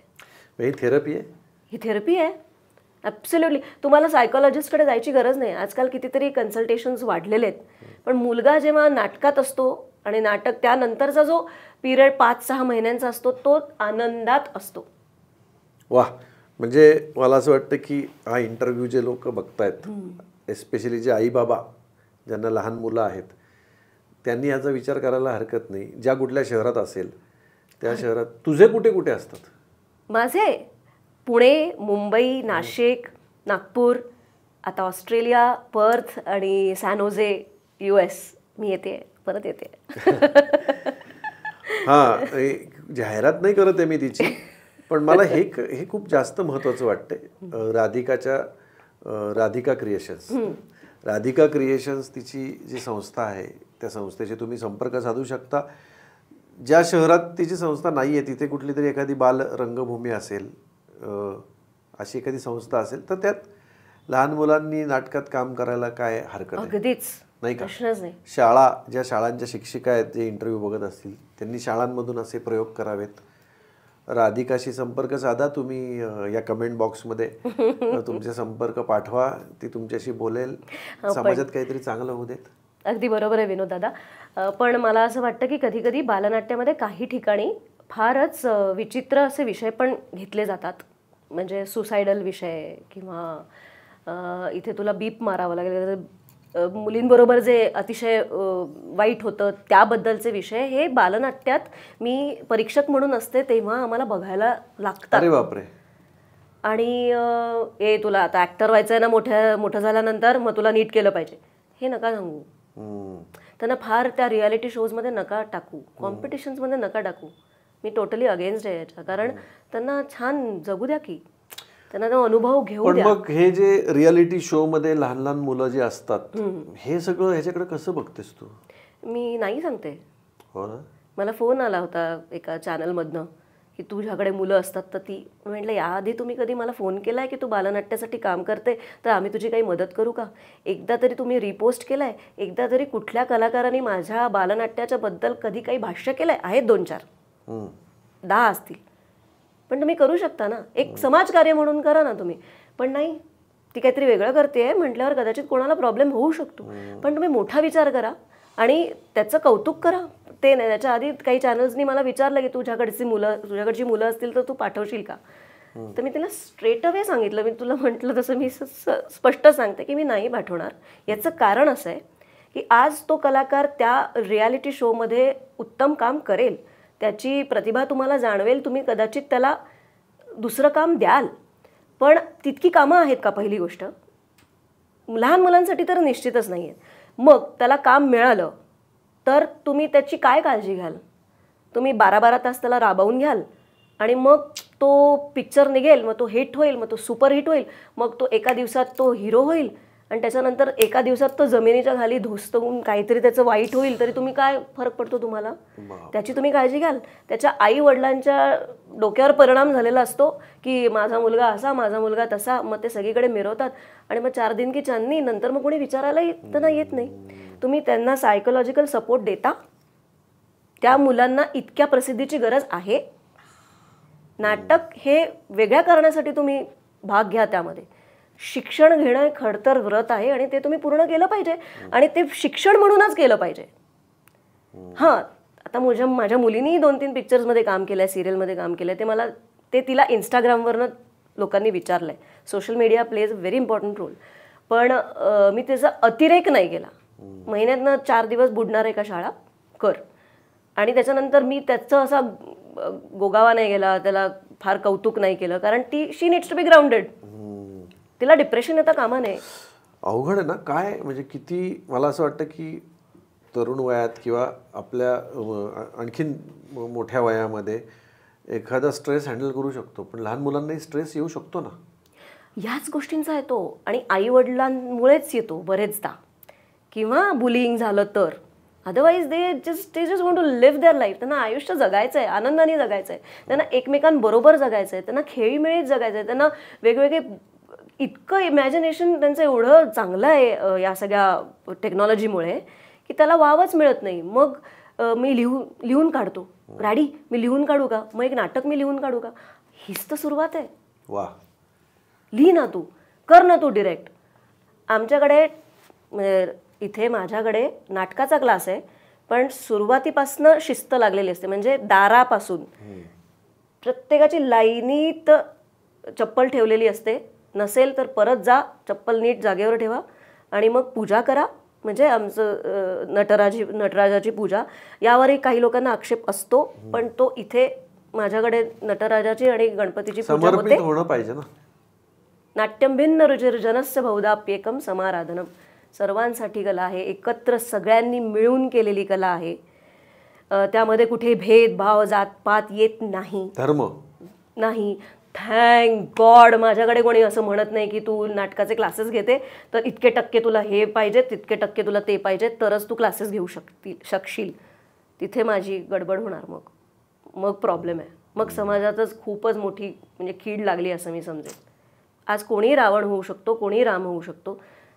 आणि तो फक्त मी सिलेक्ट करत नाही. माझी कास्टिंगची पण पद्धत वेगळी आहे. मी मुलांना विचारते, त्यांना असं उलटं उभं राहायला सांगते. या 4 मुलांनी रावण वाटतो का तुला रावण म्हणून? हा उंच आहे का, धिप्पाड आहे का, धिप्पाड असायला पाहिजे का ठेंगणा ठुचका असायला पाहिजे, तीच उत्तरं सांगतात.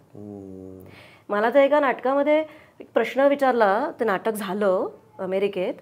नंतर एक पत्र आलं मला. त्यामध्ये एक वाक्य होतं, सात्विक आहार आणि जंक फूड या दोघांमध्ये स्वप्नात भांडण होतं. सोनू ते स्वप्न बघते आणि त्या दोघांमध्ये चुरस होते, भांडण, वादविवादापासून सुरुवात होते आणि फाईट होते. मग आता फाईट कसं करणार सात्विक आहार, कारण ते तर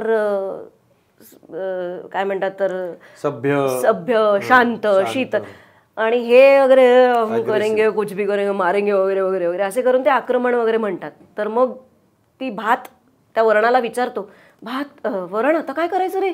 तर तो म्हणतो की जर कोणी आपल्या एका गालावर मारली तर दुसऱ्या गाल पुढे करायचं, असं आपल्याला गांधीजींनी सांगितलंय. पण आता जमाना बदललाय.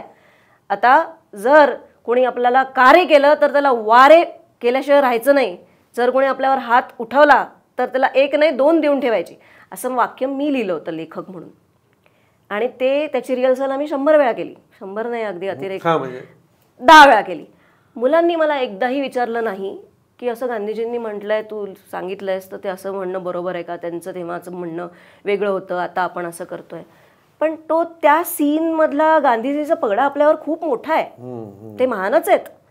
पण कधी कधी जर तो अंगावरच आलाय तो बर्गर आपल्यावर, तर आपण काय पळून जायचं किंवा म्हणायचं आणखीन मार?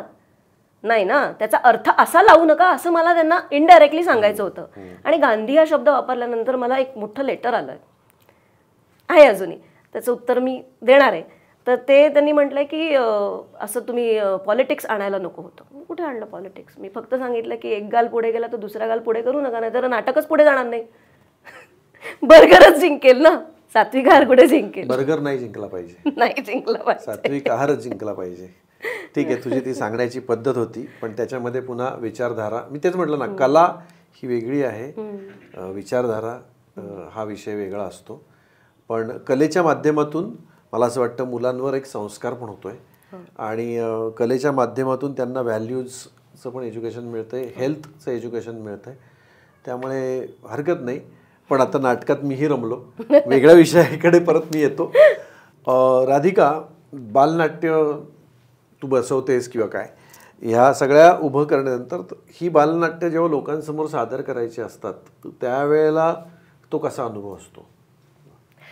आपल्याकडे किती वेळ आहे? खूप मोठं उत्तर आहे का तुझं? हो, याचं कारण असं आहे की समस्या खूप आहेत. बरं. एक बालनाट्य बसवण्यासाठी आम्हाला खूप वेगवेगळे परिश्रम घ्यावे लागतात. एक तर शाळा संपल्यानंतर ठराविक वेळेत त्यांच्या खाण्यापिण्याची सोय आहे की नाही, टॉयलेट बाथरूम व्यवस्थित आहेत की नाही, तिथे काम करणारा व्यक्ती माझ्याबरोबरचा असिस्टंट किती बरोबर आहे, योग्य आहे की नाही, सुरक्षित वाटणार आहे की नाही त्यांना, फॅन लाईट याचा सगळं व्यवस्थित लक्ष दिलं गेलं आहे की नाही. इतर मोठे असतील तर आपल्याला फॅन नसला तरी चालतो, पण फॅन नव्हता यांच्याकडे असंही म्हणायला कमी करणार नाही पेरेंट्स, कारण पेरेंट्स आहे, मी पण आहे आईच.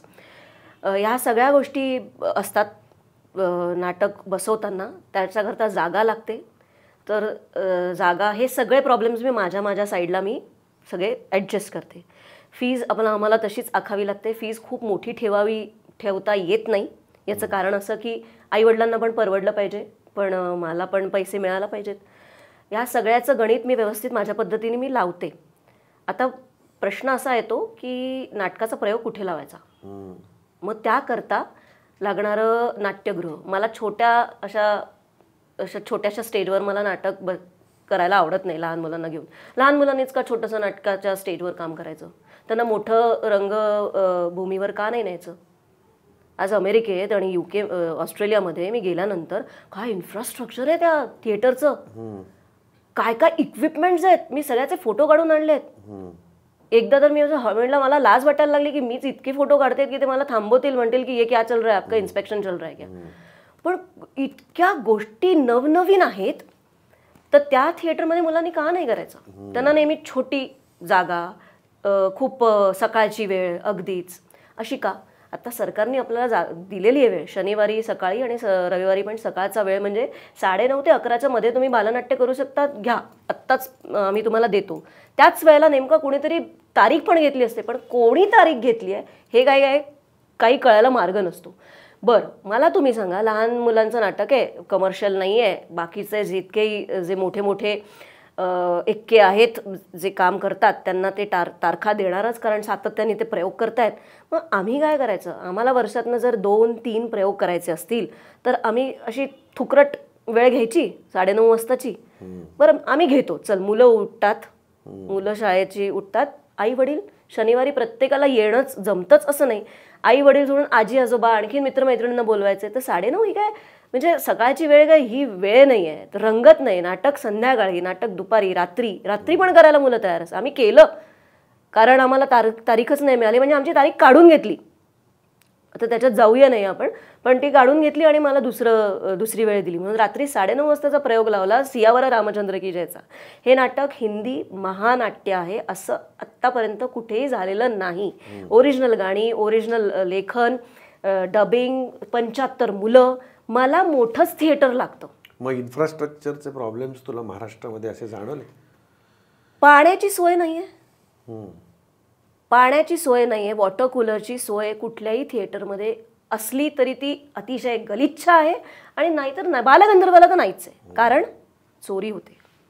रिअली. मग तुम्ही काय करताय, तुम्ही काहीतरी करा. बालनाट्य मला नागपूरला करायचं म्हटल्यावर वसंतराव देशपांडे नाट्यगृह हे 25,000चं आहे. बापरे, कुठून आणू मी पैसे. आज नाटक म्हणजे सांस्कृतिक कार्यक्रम आहे की नाही. संस्कृती जपण्यासाठी तुम्ही काय करताय. तुम्ही असे भले मोठे बिलं लावता, आम्हाला सोयी देत नाही. रॅडी टॉयलेट खूपच घाण आहे. हो, असंच असतं. पण तू तर सांगते स्वच्छ ठेवायचं, पाणी टाकायचं, तू तर सांगते चप्पल जागेवर ठेवायची. मग या लोकांनी काय केलंय. मला उत्तरच नसतं. दे स्प्लिट ऑन इट, म्हणजे ते थुंकलेत वगैरे. तर हे सगळं आपल्याला बालगंधर्व, म्हणजे नॉट बालगंधर्व, पण सगळ्या थिएटर्समध्ये बघायला मिळतं. शासकीय थिएटर्स. हां, आणि बाकीच्या थिएटर्समध्ये इक्विपमेंट्स नसतात. मग जे हवेत तसे ते हे नाही आहेत. सो भयानक परिस्थिती आहे. आणि तुम्ही कल्चरल इव्हेंट आहे ना हा, समाजाला काहीतरी छान. मुग्धानी म्हटलं की जसे अन्न वस्त्र निवारा गरजेचा आहे, तसंच तुम्हाला एंटरटेनमेंटची गरज आहे. हे लॉकडाऊनमध्ये आपल्याला कळलं. आज बंगालमधनं कुठे छान असे गाणारे आणि म्युझिशियन्स नवीन तयार होत आहेत, जे पूर्वी व्हायचे, कारण सगळी व्यवस्थाच खराब झालेली आहे. कलाकारांना पोषक वातावरण किंवा कलाकारांना पोषक इन्फ्रास्ट्रक्चर हे शासनाने निर्माण केलं पाहिजे, असं तुझं मत आहे का. तातडीनं केलं पाहिजे. आणि त्याकरता एक कमिटीच बसवू नका, त्याच्याकरता पावलं उचला, मला घ्या. कारण मला जेवढं वाटतं, लहानपणापासून मी रंगभूमीवर काम करत आलेले, अजूनही सोडलेलं नाही, अशा लोकांना बसवा, ज्यांना खूप कळकळीनं काहीतरी वाटतंय त्याच्याबद्दल. त्यांना पैसे द्या हवे तेवढे, कारण हे काम खूप मोठं आहे. आज शिक्षिकेला पगार नाही मिळत आपल्या इकडे, कुठल्याही शिक्षिकेला. ती समाज घडवते. She is a very big factor. महत्वाचं आहे खूप. हे तुम्ही लक्षातच घेत नाहीये का तुम्हाला दुर्लक्षितच करायचं आहेत सगळ्या गोष्टी. आणि थिएटर्स मी जेव्हा इथे पाहिलं ना, अमेरिकेत मोठ्या मोठ्या थिएटर्समध्ये आम्ही कामं केली, ऑस्ट्रेलियामध्ये, काय मान सन्मान, काय आदर, काय सगळं होऊ शकतं, सगळं परवडू शकतं. मला विश्वासच नाही की परवडत नाही म्हणून मग हे नाही होऊ शकत, चोरी जातं म्हणून मग हे आपण ठेवू शकत नाही. आणि लहान मुलांना एवढा मग तुम्ही क्रिएट करा ना आणखीन, कितीतरी गरजेचं आहे हे. प्रत्येक तिथे माहिती काय आहे, प्रत्येक एरियामध्ये एक थिएटर आहे, एक नगरामध्ये एक थिएटर किंवा 4 नगर मिळून एक थिएटर आहे. कल्चरल त्याला स्पेस म्हणतात. मग असं का नाही करत? पार्किंगचा प्रॉब्लेम, पिण्याचा प्रॉब्लेम, खाण्यापिण्याचा, टॉयलेटचा प्रॉब्लेम, मोहीमच सुरू झाली पाहिजे असं मला वाटतं. नाही, तुझी उद्विग्नता लक्षात येते. राजकीय इच्छाशक्ती हवी. हो, विल विल विल ॲब्सोल्युटली. आणि राजकीय इच्छाशक्ती नुसती नसावी, राजकारणात येणारे सुद्धा चांगले असावेत. म्हणजे त्याकरता काम करणारे, त्या गोष्टीकरता काम करणारे हवेत. मी म्हणते की आज आपण कलियुगमध्ये राहतो. आज कोणीच दूध के धुले हुए नाही आहे, मी पण नाही आहे. मला जर सांगितलं की तुला 8 राजकारणात गेलीस तू, तुला 10 पैकी 6 कामं चांगली करायची आहेत, 4 कामं तुला वाईट करायची आहेत, ते सोडून देतो, विचार करून कदाचित मी करीन, माझा नाईलाज असेल म्हणून, कारण मी कलियुगात आहे, मी सिस्टीमचाच भाग आहे म्हणून. पण तुम्ही 8 कामं करता, 2च कामं दाखवणारे सारखी असतात किंवा केली खरंच, किंवा 4 कामं असं म्हणूया आपण, 60 आणि 40. तर मला मान्य नाही आहे. निवडणुका तोंडावर आहेत, राजकीय ऑफर येऊ शकेल का? उलट प्रश्न करते मी तुला, मला खरंच घेतील का? का नाही घेणार? नाही, कारण अगदी प्रामाणिकपणे आणि मनापासून काम करणारी आणि फटकळ अशी मुलगी त्यांना चालेल का, हा एक प्रश्न आहे. आणि दुसरी गोष्ट की उभं राहण्यासाठी खूप पैसा लागतो, मी असं ऐकलंय, करोडो रुपये लागतात. तो माझ्याकडे नाही, ते मला देतील का? आणि मग निवडणूक जिंकून येण्यासाठी मी काम करीन, मला काम करायचं नाही. हे सगळं बाजूला ठेवा. मी आपलं आता बघा, आता आपण कल्पनेच्याच विश्वात बोलतोय. नाटक काय आहे शेवटी, कल्पनेच्या विश्वात त्याचं काहीतरी एक तू मूर्त स्वरूप करून नाटक दाखवतो, हो की नाही? तसं विधानसभेची निवडणूक तोंडावर आहे. आरपार चॅनलच्या प्लॅटफॉर्मवरून मी तुला असं विचारतो की ऑन व्हेरी सिरियस नोट, की अशा पद्धतीचं समाजातलं एक मोठा फॅक्टर जो आहे, ज्याचं तुझ्याकडे काहीतरी सोल्युशन आहे, जो तू देऊ इच्छिते. तू शिक्षकांवर बोलतेस, तू लहान मुलांच्या संस्कारांवर बोलतेस, हे प्रॉब्लेम्स आहेत समाजाचे, आणि त्याचं तुझ्याकडे उत्तर आहे. सो आणि तू लीड करू शकतेस, बरोबर की नाही? म्हणजे मी तुला नेऊ शकते, मी तुला जवळजवळ कन्व्हिन्स करतोय आता की तू राजकारणात प्रवेश कर. असं नाही, मी आपलं गंमत म्हणून म्हणतोय. अशा लोकांची गरज आहे. काहीतरी उठून चला मी करते, चला मी 4 लोकांना एकत्र करते. हे नेतृत्व समाजामध्ये त्याला पैसेच मिळायला पाहिजे अशी काही तुझी भावना नाहीये. तुझी काहीतरी करायची तयारी आहे. असं काही करत असेल तर मला असं वाटतं की राजकीय पक्षांनी विचार जर केला तर तू राजकारणात जाशील का? हे आत्ताचं काम सोडून नाही, पण त्या व्यतिरिक्त जर मला 40%, 50% असंही काम करायला मिळालं, 50% तू हे करू शकतेस, तुझं तू करू शकतेस, आणि तर का नाही? मी या टप्प्याला आयुष्याच्या पोचलेले आहे ज्यामध्ये मी प्रत्येक अभिनेत्री म्हणा किंवा कुठलंही काम म्हणा, यू कीप ऑन चेंजिंग. प्रोफेशनमध्ये सुद्धा तुम्ही मॅनेजर असता, मग तुम्ही व्हाईस प्रेसिडेंट होता, तसं हायरार्की जर तशी मला मिळत असेल आणि समाजासाठी काम करायला मिळत असेल तर मी आधी हात वर करते. मग काय जॉईन करशील, महाविकास आघाडी का महायुती? ओ माय गॉड, याच्याबद्दल विचार करणं अजून. तुझी विचारसरणी कुठे जाते? हिंदू राष्ट्राबद्दल. येस. भाजप का शिवसेना? दोन्ही नाही जाणार. महायुती. महायुती नाही, पण शिंदे साहेब खूप चांगले आहेत. हो. मागे एकदा मला जागेची अडचण होती, तेव्हा मी एक असंच पत्र म्हणजे ओपन लेटर लिहिलं होतं आणि त्यांचे OSD त्यांनी मला फोन केला आणि माझी सोय करून दिली व्यवस्थित. So he is very nice person according to me. त्याकरता कदाचित माझा एक वोट त्यांच्याकरता परत जाईल. शिंदेची तू लाडकी बहीण. हा, लाडकी बहीण. हो, चालेल. आज गमतीचा भाग म्हणून मी तुला हे प्रश्न विचारले, हरकत नाही. आता मी आजच्या मुलाखतीच्या शेवटच्या टप्प्याकडे येतो. तो म्हणजे आपल्याला सगळ्यांना माहिती असेल की नाही मला माहीत नाही, पण मलाही आज नवीन कळते आणि मी पहिल्यांदाच ऐकणार आहे राधिकाकडून की राधिका एक सोलो ट्रॅव्हलर आहे.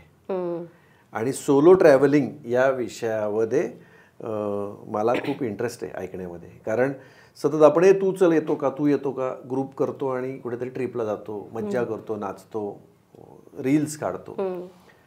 ह्या सगळ्याला बाजूला ठेवून सोलो ट्रॅव्हलिंग हे एक आवडीचा विषय माझा. मी जाते आणि मी मी सगळं फाट्यावर मारून जाते. सगळ्यांना टाटा बाय बाय करून जाते.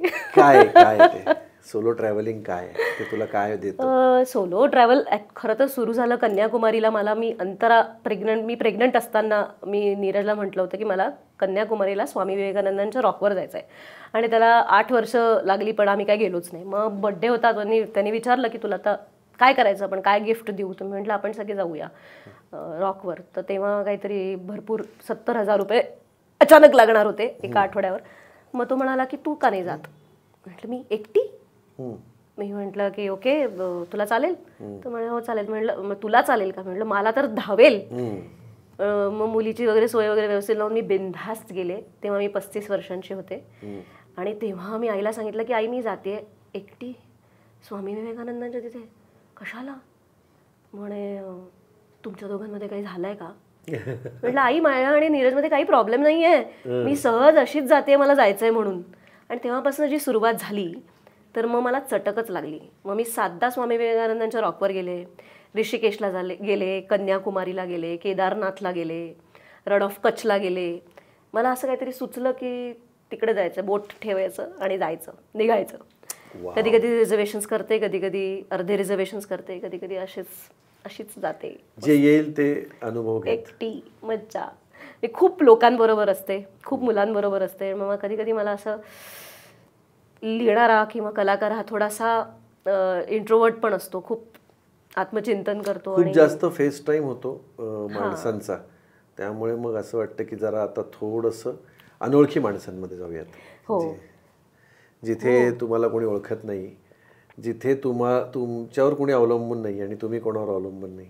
आणि मी खास करून मैत्रिणींना सांगू इच्छिते की जा ग बिनधास. सगळ्या महिलांना सांगते की बिनधास जा, काही प्रॉब्लेम नाही आहे, सतर्क राहा. आणि जुडो कराटे येतात, लाठीकाठी येते, काहीतरी शिकून जा, काहीतरी विचार करून जा. असं झालं तर, तसं झालं तर काय कराल, नाहीतर जोरात ओरडा. आणि तुम्ही जर असा विचारच केला नाही तर तुमच्याबरोबर काहीच होत नाही, तुमच्याबरोबर चांगलंच होतं. आणि मला तरी माझ्या सगळ्या सोलो ट्रिप्समध्ये इतकं ओव्हरवेल्मिंग, इतके चांगले लोक भेटलेत आयुष्यात. आणि कुठेही मला न ओळखणारे काही ठिकाणी भेटलेत, पण काही ठिकाणी मला अजिबातच न ओळखणारे भेटलेत.